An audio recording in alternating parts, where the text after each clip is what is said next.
Leslie, director de SECODAP, me acompaña esta noche. ¿Se debe o no se debe hablar de política en casa con nuestros hijos, niños o adolescentes?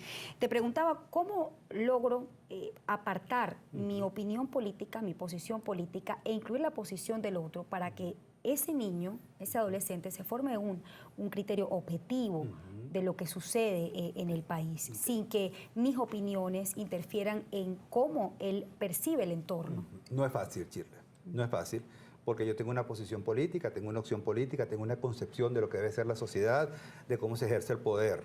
Y de alguna manera eso se lo transmito a mi hijo y es mi obligación hacerlo. Sin embargo, yo no se lo puedo imponer. Yo no se lo puedo imponer. Yo le puedo presentar que en la vida hay diferentes opciones y que le va a tocar elegir. Pero mientras esté conmigo, hay una propuesta que tengo de acuerdo a mi filosofía de vida, a mis principios, los valores que manejo. Entonces, eso sí lo puedo hablar. ¿En qué tipo? Es que ahí es donde tenemos que hacer el énfasis. ¿Qué tipo de sociedad quiero? ¿Con qué tipo de relaciones? ¿Con qué tipo de opciones o posibilidades? ¿Con qué tipo de garantías quiero vivir? Y entonces podemos hablar de democracia, por ejemplo. ¿Qué entendemos de democracia? Podemos utilizar un cuento, una historia, inclusive un testimonio personal, algo que me sucedió.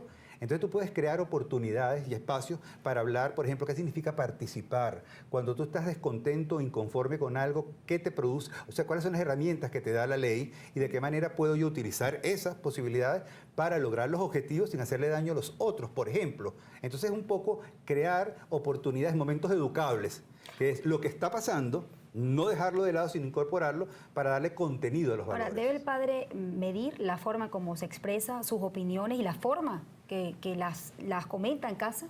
Debe medir. Porque puede ser, te voy a poner un ejemplo concreto de un niño que me planteó el tema de las cacerolas. Él me dijo, a mí no me aturde tanto el ruido de las cacerolas. Lo que más me desespera es lo que mi mamá grita cuando toca la cacerola. Lo que mi mamá grita, porque a lo mejor estoy tan movido, estoy tan exaltado, que comienzo a utilizar palabras inadecuadas y no me doy cuenta. Y le estoy dando golpe. Si es la cacerola, puede ser un cohete, no importa el instrumento que utilice para manifestar la protesta.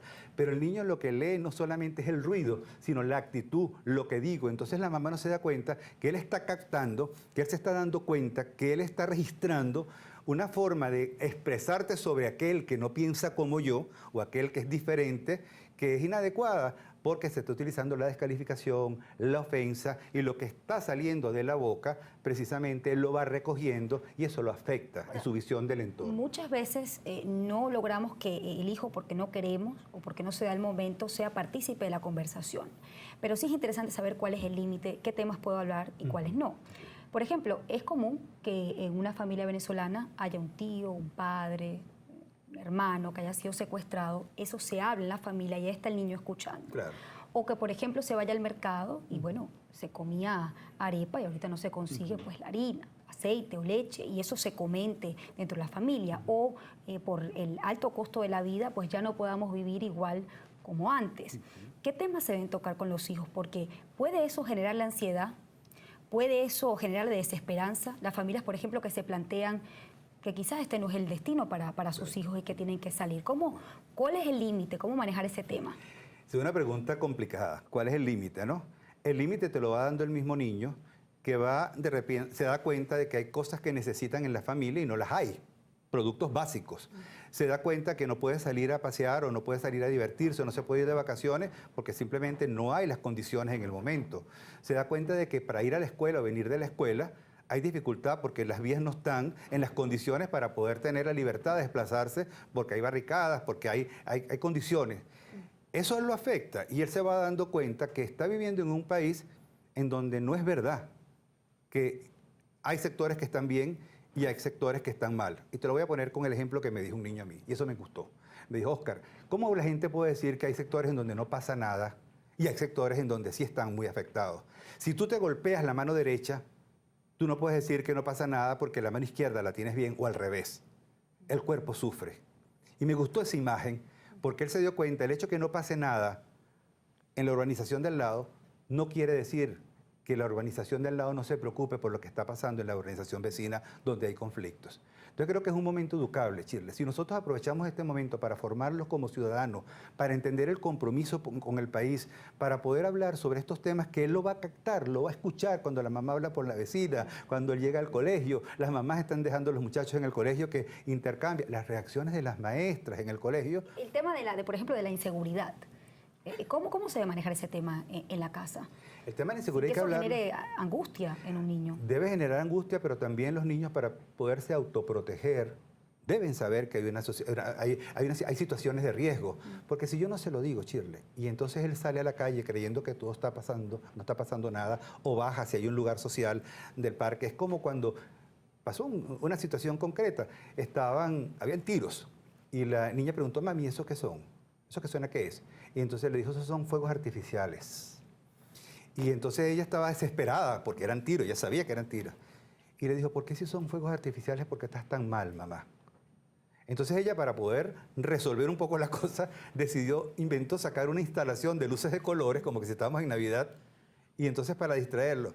Y el niño dijo, aquí hay una contradicción, porque tú estás poniendo unos símbolos que son para alegrar, pero tu actitud dice todo lo contrario. Entonces el niño, cuando llega a la escuela, pregunta a los vecinos, o mismo a los hermanos, y se da cuenta que la mamá lo engañó. Ahora, No me dijo la verdad. Pero esa forma no es quizás quitarle un poco de inocencia a ese niño, al niño venezolano. Sí, nosotros estamos conviviendo, estamos viviendo una realidad que simplemente simple y llanamente está evitando que el niño pueda vivir su condición de niño, que el adolescente pueda vivir su condición de niño. Sí se está sacrificando eso, pero yo creo que eso tiene una ganancia. Porque en la medida en que yo lo converso, en la medida que yo le doy contenido a eso desde el punto de vista reflexivo, yo me voy formando como un ciudadano que es capaz no solamente de ser pasivo, porque ser pacífico no significa ser pasivo. La no violencia no es la inacción. Entonces yo le voy enseñando que nosotros tenemos todo el derecho como ciudadanos de exigir y de reaccionar en el momento en que yo siento que algo no está, o de defender si es la otra posición política lo que tengo, porque siento que no estoy dispuesto a perder eso, pero lo hacemos por los canales que la Constitución da. Yo le estoy formando que esa es la mejor clase de cívica o de formación de sociales que le puedo dar, porque se lo estoy haciendo partiendo de lo que vivo. Tengo que hacer una pausa. Hemos hablado de la casa, pero en la escuela es un lugar donde hay esa fuente de información, y si en la casa no se habla, pues en la escuela se conversa. ¿Cuál debe ser el papel de los educadores, de los docentes y de la escuela, sobre todo en los temas de la polarización política? Me lo respondes al regreso. Hacemos una